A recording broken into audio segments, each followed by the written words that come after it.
महापुरुष स्वामी विवेकानंद अपने अनमोल विचारों के रूप में आज भी हमारे बीच मौजूद हैं। उनकी पवित्र आत्मा मेरे भारत के कण कण में बसती है। उनकी सोच को अपनाकर हम अपने जीवन को सफल बना सकते हैं। अब कई सितारे मगर बदसूरज की कुछ और ही है। दुनिया से अलग मेरा देश, मेरा देश। मेरे भारत मुझे प्यार तुझसे है।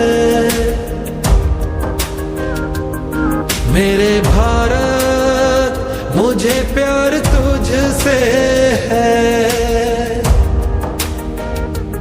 कहीं भी जाऊं मैं तू मुझ में है। अब पे कई सितारे मगर बदसूरज की कुछ और ही है। दुनिया से अलग